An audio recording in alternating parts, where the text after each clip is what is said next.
Good morning, কেমন আছো সবাই? চলে এলাম আবার একটি নতুন ভিডিও নিয়ে। আমার চ্যানেল মেলবং বেঙ্গল ইন মেলবানে তোমাদের সবাইকে স্বাগত জানাই। আজকে রবিবার, সকাল এখন 10টা বাজে। একটু লেট করেই ঘুম থেকে উঠেছি, দিয়ে একটা স্যান্ডউইচ বানালাম। স্যান্ডউইচটা নিয়েই বেরিয়ে পড়লাম। দুজনে অর্ধেক অর্ধেক খাবো, তারপরে দোকানে গিয়ে কফিটা খাবো। আজকে সকাল থেকে ওয়েদার বেশ ঝলমলে, কখনো কখনো একটু মেঘও আসছে, কিন্তু বৃষ্টির কোনো সম্ভাবনা নেই। কিন্তু বাইরে বেরিয়ে দেখি খুব হাওয়া, দেখেই বুঝতে পারছো কতটা হাওয়া। আস্তে আস্তে টেম্পারেচার কমতে শুরু করেছে, গাছের পাতাগুলোও দেখো আস্তে আস্তে কমে যাচ্ছে। কদিন বাদে এক্কেবারে সবগুলো পাতা পড়ে যাবে। এখন অ্যাভারেজ টেম্পারেচার 20-র নিচেই থাকছে। আজকে ট্রাম ধরে আর সিটির দিকে যাব না, আজকে যাব ডকল্যান্ডসের উল্টো দিকটায়। মানে আমাদের ব্যালকনি থেকে তোমরা যে উল্টো পাটটা দেখতে পাও, সেই দিকে একটা দারুণ কফির দোকান আছে, রেটিং 4.9।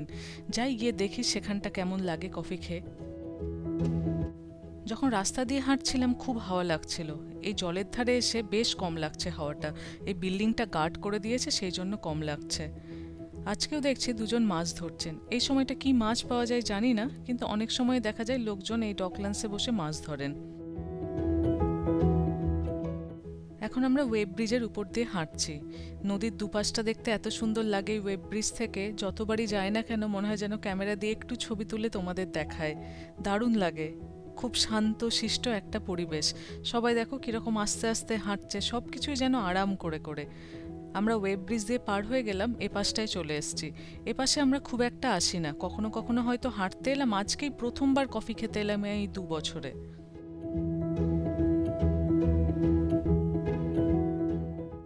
এপাশ থেকেও আমাদের দিকটা দেখতে সুন্দর লাগে। ডান দিকের একেবারে যে লাস্টের বিল্ডিংটা, ওটাই হলো আমাদের বিল্ডিং। এপাশেও নদীর ধার দিয়ে হাঁটতে ভালোই লাগে, সুন্দর করে বাঁধানো তো রয়েইছে। আবার নদীর ধারে অনেকগুলো রেস্তোরাঁও আছে, ছোটোখাটো কফির দোকান। আমরা আজকে যার উদ্দেশ্যে এসেছি, এইটা হলো সেই দোকান। এখানে সকালে যেমন কফি ব্রেকফাস্ট সার্ভ করা হয়, তেমনি লাঞ্চও সার্ভ করা হয়, আবার রাত্রিরে ডিনারও হয়। এখানে অন্যান্য পানীয়ের ব্যবস্থাও কিন্তু রয়েছে। কিন্তু আমরা যে এতদিন কেন আসিনি সত্যিই জানি না। সিটিতে এদিক ওদিকে কত জায়গায় ঘুরে বেড়াই, কিন্তু বাড়ির কাছে এই জায়গাটাতেই আসা হয়নি। ওই কথায় আছে না, গৃহযোগী ভিক পায় না, সেই রকমই আর কি ব্যাপার। ভেতরটা খুব সুন্দর করে সাজানো, মানে বেশ সুন্দর। দেখি একদিন আসবো রাত্রিবেলা ডিনার করতে। বাইরের ওয়েদার আজকে ভালো, আমরা ভেতরে কফির অর্ডার দিয়ে বাইরেতে গিয়েই বসবো।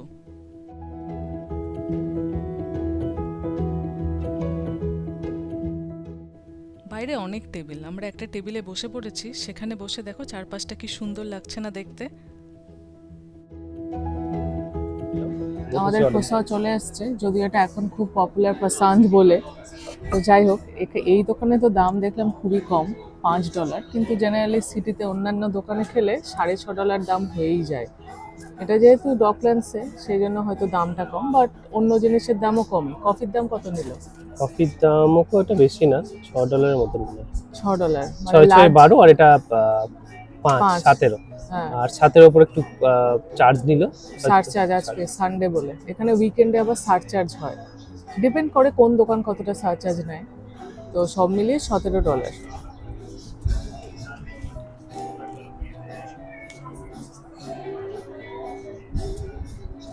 টেস্ট ভালোই। বহুদিন ধরেই তো ভাবছিলাম, অনেকেই বলছিলে কমেন্টসে যে একটা মাসিক খরচ কিরম হয় মেলবানে কিংবা এই দেশে, তো সেই নিয়ে একটা ভিডিও করার কথা ভাবছিলাম আমরা। তো ওই রকম তো জাস্ট বলে দেওয়া যায় না স্ট্রেট কাট যে এত টাকা খরচা হতে পারে, কোন কোন খাতে কতটা খরচা হতে পারে, তাহলে একটা সম্যক ধারণা পাওয়া যাবে আর কি। তোমাদের কতটা সুবিধা হয় যারা আসছো এই দেশে প্রথমবারের জন্য। আমি তো অলরেডি আলাদা আলাদা করে গ্রসারি আইটেমসের কীরম দাম হয়, বা আমাদের দেশি দোকানের জিনিসপত্র বা সবজিপাতির কীরম দাম হয়, সবই তোমাদের আলাদা আলাদা করে ভিডিওতে দেখিয়েছি। তো এবার আলাদা একদম মাসিক খরচ কত হতে পারে সেই নিয়েই আজকে ভাবছি আমরা একটু কথা বলবো, যাতে তোমাদের একটু সাহায্য হয়। খাওয়ার সামনে আছে, তো খাবারটা নিয়ে শুরু করা যাক। হ্যাঁ, একটা স্ট্যান্ডার্ড ফ্যামিলি অফ 3 or 4, যদি একটা basic standard of living maintain করতে হয়, স্টেপলস সেখানে ভাত, রুটি, সবজি যেগুলো ভারতীয়রা জেনারেলি খায়। মানে আমাদের বাঙালি বাড়িতে আর কি যেরকম খাওয়া হ্যাঁ, হয়, দুপুরবেলা ভাত, রাত্রিবেলা রুটি, তার সাথে একটা সবজি, একটা প্রোটিন, ডাল। ধরো চিকেন বা মাছ, তো সেই রকম যদি খাওয়া হয় তাহলে মোটামুটি ধরো গ্রসারি পড়ে যাবে মাসে $600, সপ্তাহে $150 করে। হ্যাঁ। আবার এটা আবার ডিপেন্ড করছে তুমি কিরম মাছ খাচ্ছ। রুই মাছ খেলে যেমন আমরা দেখিয়েছিলাম $10-12 পার কেজি, এটাই আবার যদি একটু ভালো মাছ খাওয়া যায় তাহলে সেই হিসেবে দামটা বাড়তে থাকবে। স্যামন মাছ সেটা আবার $40 পার কেজি, তো সেই হিসেবে আর কি দামগুলো বাড়তে হ্যাঁ, থাকে। তো একদম বেসিক যদি হয় তাহলে আমরা বলতে চাইছি $600 মধ্যে ভালোভাবে হয়ে যাওয়া উচিত, কারণ এখানে চিকেনের দামটা খুবই কম। হ্যাঁ, যেমন আমি ধরছি যদি সপ্তাহে একদিন একটু ভালো মাছ খাবো মনে করেন, সেখানে সেটা সেটা ইলিশ হতে পারে বা স্যালমন হতে পদ্মার পারে। ইলিশ যেমন আমরা পাই $50 পার 50-এর কেজি, উপরই, প্রায় স্যার। 50-এর উপর। তো আমাদের কফি চলে এসছে। Thank you. Thank you.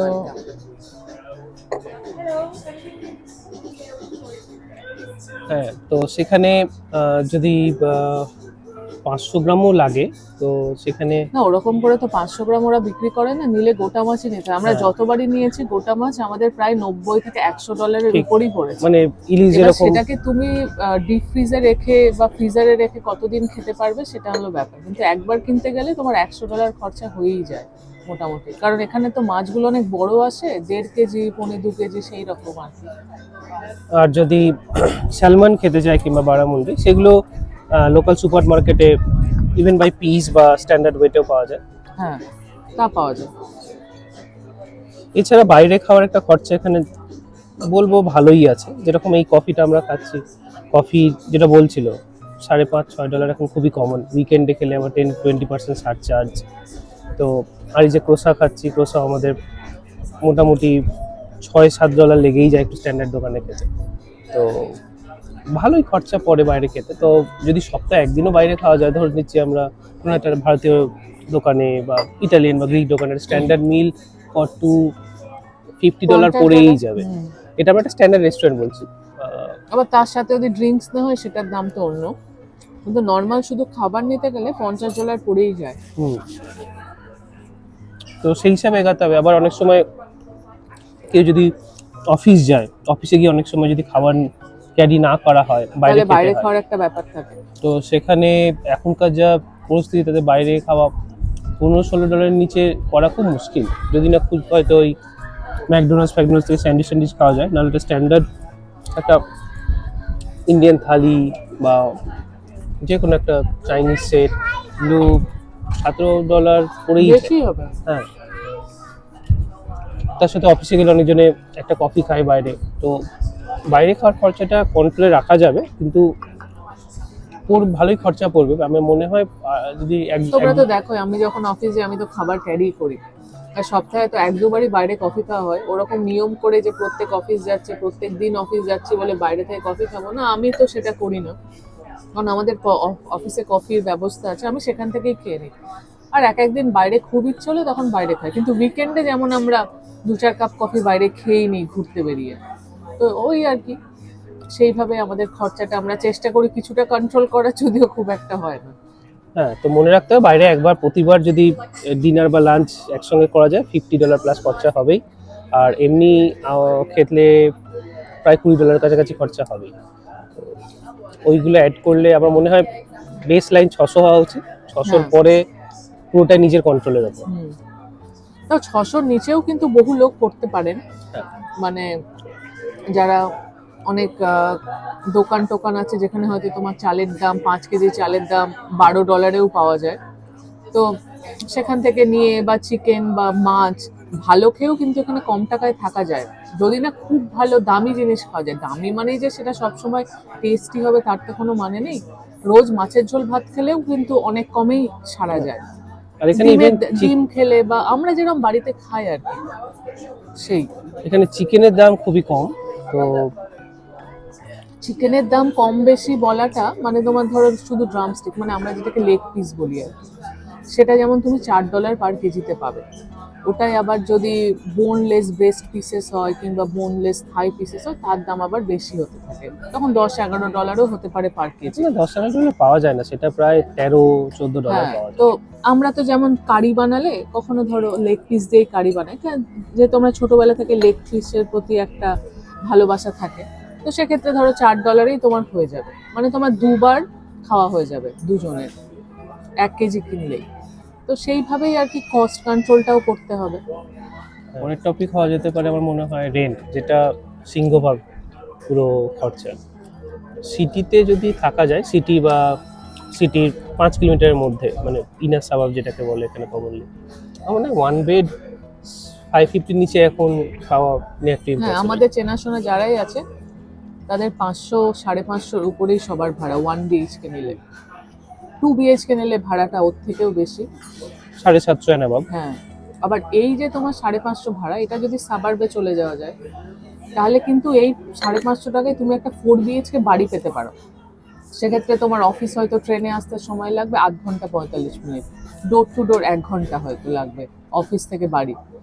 তো এটা ডিপেন্ড করছে যে তুমি কোথায় থাকতে চাও, তোমার কনভিনিয়েন্স প্লাস তোমার পয়সা ডেফিনেটলি ম্যাটার করে।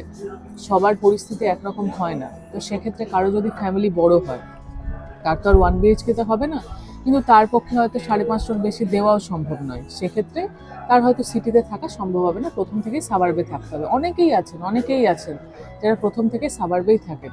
আমরা প্রথম থেকে সিটিতে ছিলাম যেহেতু আমাদের এইভাবেই সেট হয়ে গেছে আর কি। তো এই হলো ব্যাপার, মানে 550 টাকায় যেমন তুমি 1 BHKও পাবে, আবার 4 BHKও পাবে, শুধু জায়গাটা বদলে যাবে। তাই বলে সাবারগুলো এমন নয় যে সেখানে লোকজন থাকে না বা খুব ফাঁকা ফাঁকা বা ভীষণ দূর, ওরকম কিন্তু নয়। মানে যথেষ্ট 15 ভালো কিলোমিটার সাবারবেও সিটিও চলে আসে এগুলো। যথেষ্ট ভালো সাবারবেও কিন্তু 550 টাকায় 4 BHK পুরো বাড়ি পাওয়া যায়। তোমরা তো দেখেছো, আমরা বর্ষাদের বাড়ি যাই, মনীষাদের বাড়ি যাই, কি সুন্দর ফ্রন্টিয়ার ব্যাকইয়ার্ড, মানে ওই স্বপ্নের বাড়ি যাকে বলে সেই রকম বাড়ি কিন্তু $550 ভাড়া পাওয়া যাবে পার সপ্তাহ। এখানে একটা point to be noted, like বেশিরভাগ বাড়ি যেগুলো 550 এগুলো সব আনফার্নিশড আছে। হ্যাঁ, ফার্নিশ যদি নিতে হয় জেনারেলি আরো $50 বেশি এরকম অপশনস পাওয়া যায়, কিন্তু সেটা বাড়ি সিটিতে জেনারেলি মানে না, বাড়ি বাড়িতে পাওয়া হয়ে যাবে গেলে না। কিন্তু মানে ফার্নিশ পাওয়া যাবে না, মানে যেগুলো 4 BHK বাড়ি সেগুলো ফার্নিশ পাওয়া 4 যাবে না। 2 যাই হোক, সরি 4 3, কিন্তু সিটিতে অনেক ফার্নিশ বেডরুম পাওয়া যায়, সেগুলোতে হয়তো $50-60 বেশি পার উইক নেবে। হুম। তো সেখানে একখানা এস্টাবলিশমেন্ট কস্ট তো লেগেই যাবে। তো সেটা এখানে যেরকম আইকিয়া, এমার্ট এরকম টাইপের একটু যেগুলো ইকোনমিক্যাল দোকান আছে, সেখান থেকে হয়তো 2000-3000 ইনিশিয়াল ইনভেস্টমেন্ট একটা ভালো সেট আপ হয়ে যাবে হ্যাঁ, সেখানে। মানে সেটা ডিপেন্ড করছে যে তুমি কদিনের জন্য আসছো। তুমি যদি 3 মাস বা 5 মাসের জন্য আসো তাহলে কি তোমার মানে আনফার্নিশড কিনে লাভ হবে বা আনফার্নিশড থেকে লাভ হবে? না, তখন কিন্তু লাভ হবে না। কিন্তু তুমি যদি জানো তোমার 4 বছরের ভিসা বা 2 বছরের ভিসা বা তুমি PR পেয়ে আসছো, তুমি জানো যে তুমি লং টার্ম থাকবে, তখন তোমার ফার্নিচারের জন্য 2-3 হাজার টাকা খরচা করাটা মানে লাভজনক হবে আর কি।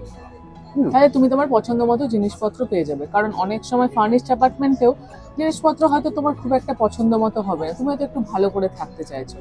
তো যদি লং টার্ম ভিসায় আসো তাহলে আমি তো বলবো যে মানে ফার্নিচার নিজে থেকে কিনে নেওয়াই ভালো।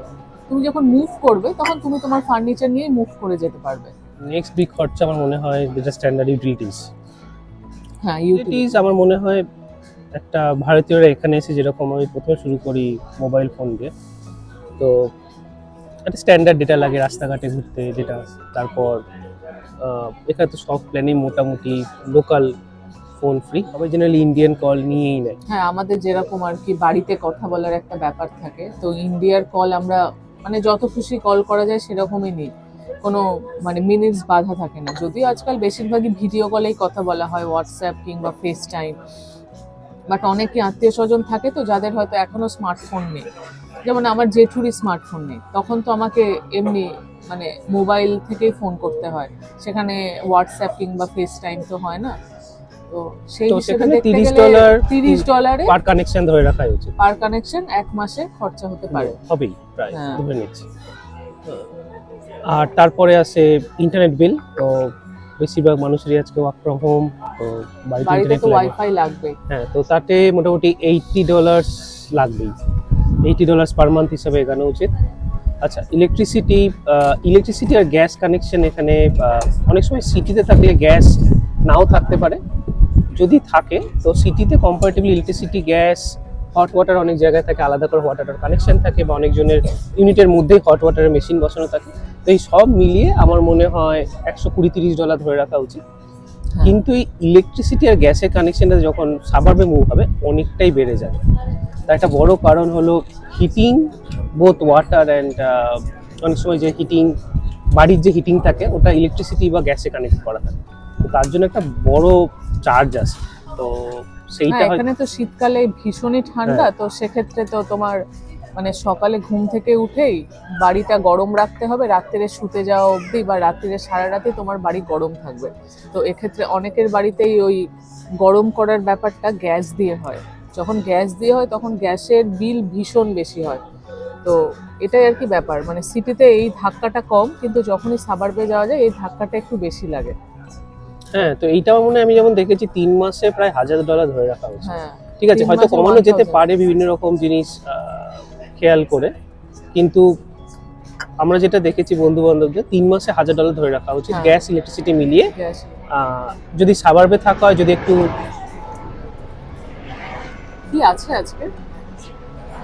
আমার মনে হয় এরা ওই অ্যাভালন এয়ারশোতে শাটেল দিচ্ছে, যাদের একটু টাকা বেশি তারা এখানে স্পেনটা প্রায় এখান থেকে নর্মাল সময় গাড়িতে গেলে কত অ্যাভালন প্রায় 40-45 45 মিনিট এই তো লাগে। আমরা। হ্যাঁ, ওটা বাসে বেশি, মোটামুটি 30 সেইটা অনেক সময় এখন লোকে হেলিকপ্টার অ্যাভেল করছে যাওয়ার জন্য। যাই হোক, যেখানে ছিল, হ্যাঁ, তো ওই $1000 ধরে রাখা উচিত, হয়তো একটু কমও হতে পারে। আর এছাড়া আর ইউটিলিটিস এর এইগুলোই সিংহভাগ। খুব কাছাকাছি আর একটা যে খরচা হলো সেটা হলো মাইকি বলে এখানে ট্রান্সপোর্টে। Transport card মাইকি। সিটিতে যারা থাকে তাদের তো ফ্রি, তোমরা জানো। সিটিতে ট্রাম সার্ভিস ফ্রি। তুমি বাজার করতে যাও, যাই করতে যাও, মোটামুটি তোমার ফ্রি ট্রামের মধ্যেই হয়ে যাবে। শুধু যেমন আমাদের যেমন মাইকির খরচা বলতে, কখনো যদি আমরা ট্রেনে উঠি আর আমার অফিস যাওয়ার জন্য যে কদিন আমি ট্রামে করে অফিস যাই, কারণ আমার অফিসের ফ্রি ট্রাম জোনের বাইরে 2-3টে স্টপের জন্য আমার পয়সা দিতে হয়। তো সেইটাই আমাদের খরচ। কিন্তু যারা ধরো সাবার্বে থাকে তাদের রোজ ট্রেনে আসতে হয়, তো সেক্ষেত্রে তাদের ওটা একটা বাধা ধরা খরচ। যারা সাবার্বে থাকে তাদের মাসে একটা মাইকি পাস নিলে $180 মতো হ্যাঁ। পড়েই যায়। ইভেন ইনার সার্ভে থাকলেও নিতে হবে, মানে কেউ হ্যাঁ। যদি 5 কিলোমিটার দূরেও থাকে, হ্যাঁ, সেটা মানে যদি সিবিডির বাইরে থাকলে, ডকল্যান্ডসের বাইরে থাকলে তোমার খরচ ডকল্যান্ড, পড়েই CBD, যাবে। এই দুটোই কভার, হ্যাঁ, খরচ পড়েই যাবে। তবে হ্যাঁ, যে তোমাকে মানে মান্থলি পাস নিতে হবে তার কিন্তু কোনো মানে নেই। ডেইলি পাসও আছে, কিংবা তুমি নর্মালি যেমন টিকিট কেটে ওঠা যায় সেরকম। যেমন আমি যখন অফিস যাই তখন আমি ডেইলি যেরকম এক্সপেন্সেস হয়, আমি কোনোদিন হয়তো ট্রামে গেলাম, গাড়িতে ফিরলাম, আমার তো তখন ডেইলি পাসের দরকার নেই। তখন আমার একটা ট্রাভেলের জন্য যতটুকু দরকার ততটুকু, $5.5 মতো লাগে। আর যারা হয়তো 2 দিন ওয়ার্ক ফ্রম অফিস করছে তাদের মাস পাস নেওয়ার কোনো হ্যাঁ, মানে তাদেরও পাস নেওয়ার কোনো মানে নেই। সপ্তাহে 2 দিনের জন্য তার $11 হয়ে যাবে, সে কেন পুরো মাসের জন্য টাকা $11 দেবে? একদিন পার ডে। হ্যাঁ, $11 সে যাতায়াত হয়ে যাবে, তাহলে $22 সপ্তাহে। তাহলে তো তার অত টাকার পাস নেওয়ার দরকার নেই। তো এটা ডিপেন্ড করছে যে কে কতটা যাতায়াত করছে, কতটা সিটিতে আসছে, বা সে কোথায় থাকছে তার উপর। আরেকটা যেটা মেজর খরচা হয় সেটা হচ্ছে মেডিকেল ইন্স্যুরেন্স। আমাদের ওখানে কি হয়, আমরা যারা ওখানে অফিসে চাকরি করতাম আমরা তো অফিসের যে মেডিকেল ইন্স্যুরেন্স থাকতো গ্রুপ মেডিক্লেমে, তার আন্ডারেই পড়তাম, আমাদের কোনো খরচা ছিল না। কিন্তু এখানে ব্যাপারটা কিন্তু সেরকম নয়। যেমন আমাদের কথা বলি, আমাদের যেমন আমরা পিআর, তো এখানের যে গভর্নমেন্ট প্রোভাইডেড মেডিকেয়ার আমরা কিন্তু সেটা পাই, মানে আমরা ফ্রিতেই ডাক্তার দেখাতে পারি, আমাদের কোনো খরচা লাগে না। কিন্তু মেডিসিনের জন্য কিন্তু পয়সা পাওয়া যায় না, সেক্ষেত্রে খরচা লাগে। তাছাড়াও আমরা একটু এক্সট্রা কশাস হয়ে নিজেদের জন্য মেডিকেল ইন্স্যুরেন্স রেখেছি। তার জন্য আমাদের পার মান্থ খরচা হয় প্রায় $500। 500-র উপর, এখন ওটা প্রায় 600 হয়ে গেছে পার মান্থ। $600, 500 যখন আমরা প্রথমবার নিয়েছিলাম। এটাই যে রেট তা কিন্তু নয়, এর থেকে নিচেও নেওয়া যায়। আমরা মনে হয় গোল্ডেন না প্ল্যাটিনাম। এখানে একটু অন্যরকম ভাবে বলি, তো অনেক সময় কি হয়, যারা আসে এখানে তারা অনেক সময় ডেপুটেশনে আসে। তো কিছু কোম্পানি আছে ডেপুটেশনে একটু অন্যরকম ভাবে তাদের ফ্যাসিলিটিস দেয়, যেরকম হেলথ ইন্স্যুরেন্স তাদের কভার থাকে। আমার আগের কোম্পানি সেরকম ছিল, তো হেলথ ইন্স্যুরেন্সের জন্য আমার কোনো এডিশনাল চার্জ হতো না, তো ওইটা একদিকে এবং ভালো। সেখানে ফুল বেনিফিট পাওয়া যেত, হ্যাঁ। মানে কোনো রকম খরচাই লাগতো না। 90% কভার 90% কভার হয়ে যেত। যখন আমরা 482 ভিসাতে ছিলাম, যখন যখন ডেপুটেশনের সৈকত আসে, বা আমি কখনো কখনো যখন এসে ঘুরে গেছি, তখন যে কোনো ধরনের রিকোয়ারমেন্টই কিন্তু আমাদের সেখান থেকেই ফুলফিল হয়ে যেত। তখন তো আর আমাদের মেডিকেয়ার ছিল না, যেহেতু আমাদের পিআর হয়নি। আচ্ছা, আর মেডিকেয়ার হয়ে এবার নট নেসেসারি সব কোম্পানি দেবে, কিন্তু ডেপুটেশনে এলে তখন সবচেয়ে easiest way to calculate is একটা স্ট্যান্ডার্ড কমপ্লায়েন্স, তো ওটা একটা হিসাবে ট্রিট হয় যেরকম ভিসাতে কমপ্লায়েন্স হিসাবে ট্রিট হয়ে প্লাস একটা পিস অফ মাইন্ড, কারণ এখানে তো মেডিকেল খরচা অনেক। তো আমার মনে হয় ধরে রাখা উচিত 150 পার পার্সন পার মান্থ। হ্যাঁ তো এটা একটা স্ট্যান্ডার্ড খরচা। এবার এখানে চেঞ্জ হতে থাকবে যখন, আর এটাতে খুব বেসিক হসপিটাল কভারেজ। তো এবার ওখানে ওই জেনারেল একটা কনসেপ্ট আছে ব্রোঞ্জ, সিলভার আর গোল্ডে। তো যেমন যেমন বাড়বে হসপিটালাইজেশন কনসেপ্ট, তাতে কি হয় কভারেজটা বাড়ে, ঠিক আছে। মানে কি কি কভার করবে সেইটা বাড়ে। সেইটা মোটামুটি ব্রোঞ্জে, আমি যেটা বললাম ব্রোঞ্জের মানে বেসিক হসপিটালাইজেশন, তারপর সিলভার, গোল্ড। আমরা যেরকম যেহেতু গোল্ডে কাপলে আছি, তো আর আমার কোম্পানির থ্রুতে একটু ডিসকাউন্ট হয়, সেই থ্রুতে অলমোস্ট $600 পার মান্থ করে আমাদের। তো হ্যাঁ, আর এখানে যে কোনো ভিসাতে এলেও মানে যে বাবা মা এসছে, বাবা মারও কিন্তু একটা মেডিকেল ইন্স্যুরেন্স Significant এখানে amount. চলছে, মানে সিগনিফিকেন্ট অ্যামাউন্ট, মানে বেশ খরচা। বাবা মার তো প্রায় $400 পার সপ্তাহ দুজনের জন্য, পার মান্থ, পার মান্থ। হ্যাঁ, Sorry. $400 পার মান্থ দুজনের জন্য, মানে এক একজনের জন্য $200। তো তাতে মোটামুটি সবকিছুই কভার। তো তুমি এখানে যে কোনো ভিসাতেই আসো, এটা এদের বেসিক রিকোয়ারমেন্ট যে তোমার কিন্তু একটা মেডিকেল ইন্স্যুরেন্স লাগবেই। তো এই আর আর, মেডিকেল ইন্স্যুরেন্সটা ওই রকমই ধরে রাখা ভালো যে 150 পার পার্সন পার মান্থ। আর এই এটাতে একটা বেসিক কভার মোটামুটি হয়ে যাবে, কিন্তু ডক্টর দেখাতে গেলে বা মেডিসিনের জন্য সেসব কিন্তু কভার করবে না। একমাত্র যদি ভর্তি হয়ে কোনো ট্রিটমেন্ট হয় সেক্ষেত্রে এটা কভার করবে। তো সেটা একটু দেখে নেওয়া ভালো যে কভারটা নিচ্ছে সে কভার করবে কিনা। অনেক সময় কভার করে দেয় হ্যাঁ, ওই জিপি, যে জিপি মানে এখানে যেটা জেনারেল ফিজিশিয়ান, জেনারেল ফিজিশিয়ান। ভিজিটটা অনেক সেটা সময় ডিপেন্ড করে যে তুমি কিরকম কভার নিচ্ছ তার উপর। সেখানে হয়তো পুরোটা কভার না করলেও কিছুটা হয়তো কভার করে দেবে। হ্যাঁ, তো ধরে রাখা উচিত আমার মনে হয় বেসিক একটা 150 পার মান্থ পার্সন, হ্যাঁ। ক্যারি করে নেওয়া উচিত। আর ওইটা নিলে যারা পিআর বা তারা একটা বেনিফিট পায় ট্যাক্সে, প্রাইভেট ইন্স্যুরেন্স থাকে, ঠিক আছে। এটা 1 না 2% একটা লেভি থাকে, যেটা ওটা বাদ দিয়ে আর আই থিঙ্ক মিসলেনিয়াস চার্জ। আর হচ্ছে মিসেলিনিয়াস চার্জ, এটার কোনো আবার লিমিট নেই। আমি কোথাও বেড়াতে গেলাম, আমার একটা জামা পছন্দ হলো কিনে নিলাম, কোনো একটা বাসন পছন্দ হলো কিনে নিলাম। এটা হচ্ছে তোমার নিজের উপর, তুমি কতটা ওই খাতে খরচা করতে চাও বা কোনো খরচাই করতে চাও কিনা, মানে উইদাউট প্ল্যান যে খরচাগুলো হয় সেগুলো আর কি। সেক্ষেত্রে ধরো আমরা যেমন ধরছি $150, কিন্তু আমরাও এত প্ল্যান করে কিন্তু ডাকি না যে এই মাসে মিসলেনিয়াসে আমরা $150 খরচা করবো। মানে কোনো মাসে হয়তো কোনো খরচাই হলো না, আবার কোনো মাসে হয়তো $400 হয়ে গেল। তো এটা তো ওইভাবে ধরা যায় না, একটা জুতো কিনে ফেললাম, একটা জামা কিনে ফেললাম, এইরকম মনে হয় না ব্যাপার। $150 নিচে নামানো যাবে ওটা, কারণ খরচা হ্যাঁ, হবেই। প্লাস মানে এখানে চারপাশে এত ধরনের ডিস্ট্রাকশন থাকে যে খরচাটা হয়েই যায়। মানে কিছু না হলে একটা হয়তো কাপ কিনে ফেললাম, মানে এই আর কি। তো যেরকম আমাদের ওখানেও তো হয়, আমরা গড়িয়াহাট গেলে প্ল্যান করে যাই একটা জিনিস কিনবো, কিনে ফেলি 5টা জিনিস। তো সেই রকমই ব্যাপার আর কি। তো তুমিও মিসলেনিয়াসে, আমরা বলছি $150, এটা কখনো $200 $300ও হতে পারে। তো সেটা ডিপেন্ড করছে তোমার নিজেকে কতটা কন্ট্রোল করতে পারছো তার তারপর উপর। কোনো মাসে ঘুরতে যাওয়া থাকবে, তারপর কোনো এছাড়াও- অকেশনস থাকলে এক্সট্রা গিফট এছাড়াও কেনা, হ্যাঁ, এইসবগুলো ওই হতেই থাকে। ঘুরতে যাওয়াগুলো আমরা এর মধ্যে মানে ধরছি না আর কি। ঘুরতে যাওয়াগুলো একেবারে আলাদা খরচা, সেটাকে ধরলে আবার ব্যাপারটা খুবই কমপ্লেক্স হয়ে যাবে। হ্যাঁ, না এটা আমার মনে হয় বেয়ার মিনিমাম খরচা যেটাতে পড়বে। আর হ্যাঁ, এইটা এটা হচ্ছে মাসিক খরচ। তুমি মেলবার্নে আছো, সেক্ষেত্রে তোমার কতটা খরচা হতে পারে। আবার যদি আমি সিডনির কথা বলি, সেখানে কিন্তু সিনারিওটা অনেকটাই আলাদা, শুধুমাত্র ঘর ভাড়ার ক্ষেত্রে। কারণ আমার সিডনি অনেক ভাই বেশি। যেমন ধরো, আমার ভাই সিডনি শহর থেকে তো প্রায় আধ ঘন্টার ডিস্টেন্সে থাকে, কিন্তু ভাইয়ের ঘর ভাড়া প্রায় মানে পার উইকে 650 1 BHK এর জন্য। সেক্ষেত্রে ওখানে কিন্তু ঘর Unfurnished. ভাড়াটা অনেক বেশি। হ্যাঁ। হ্যাঁ, যেটা মেলবার্নে ঘর ভাড়াটা বেশ খানিকটা কম। আর ওদের ওখানে আমরা যেমন বলছি তুমি $550 আধ ঘন্টা দূরে 4 BHK বাড়ি পাবে, সিডনির ক্ষেত্রে কিন্তু ব্যাপারটা সেরকম নয়। সেখানে আধ ঘন্টা দূরে 1 BHK-রই দাম হচ্ছে $650। তো শহর বিশেষে এটা বদলে যায়। আবার অন্যান্য শহরে হয়তো এর থেকেও কম, ব্রিসবেনে আবার, হয়তো এর থেকেও কম, বা পার্থে এর থেকেও কম। আমাদের খুব একটা ধারণা নেই, যেহেতু আমাদের কোনো বন্ধু বান্ধব বা আত্মীয় স্বজন কেউ থাকে না, তো আমরা ওটা অতটা স্টাডি করিনি। তবে বদলানোর ক্ষেত্রে বলতে পারো শুধু এই ঘর ভাড়াটাই বেশিরভাগ ক্ষেত্রে বদলে যাবে। যেটা সিংহভাগ। হ্যাঁ, যেটাই হচ্ছে তোমার খরচের ম্যাক্সিমাম পোর্শন। আর বাকি সব খাওয়া দাওয়া সব মোটামুটি একই রকমই থাকবে আশা করছি।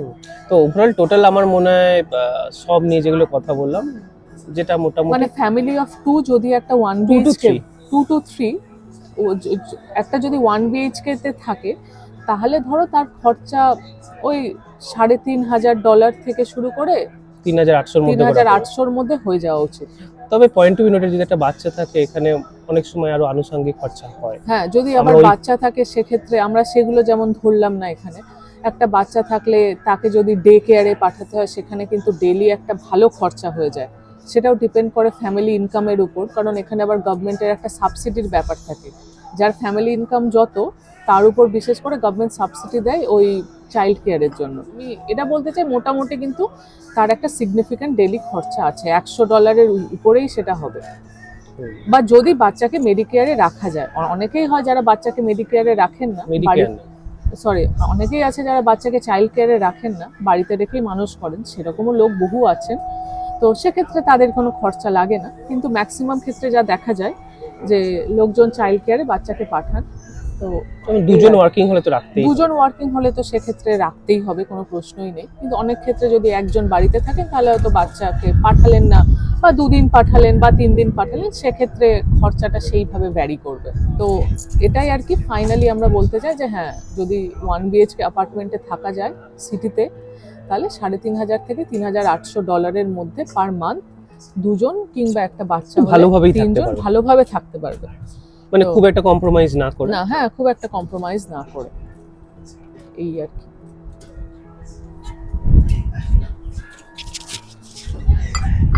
তাহলে আজকের ভিডিওটা শেষ করি। তোমাদের কেমন লাগলো ভিডিওটা জানিও। আজকের ভিডিওটা তো একেবারেই অন্যরকম, তো তোমরা এইরকম ভাবে আর কোনো বিষয় জানতে চাও কিনা, বা আর অন্য কোনো রকমের ডিসকাশন চাও কিনা সেটাও জানাতে পারো, বা এইরকম সেটআপে তোমরা ভিডিও দেখতে ভালোবাসছো কিনা সেটাও জানিও। তাহলে খুব শিগগিরই দেখা হচ্ছে পরের ভিডিওতে। সবাই খুব ভালো থেকো। আজ তাহলে আসি, টাটা।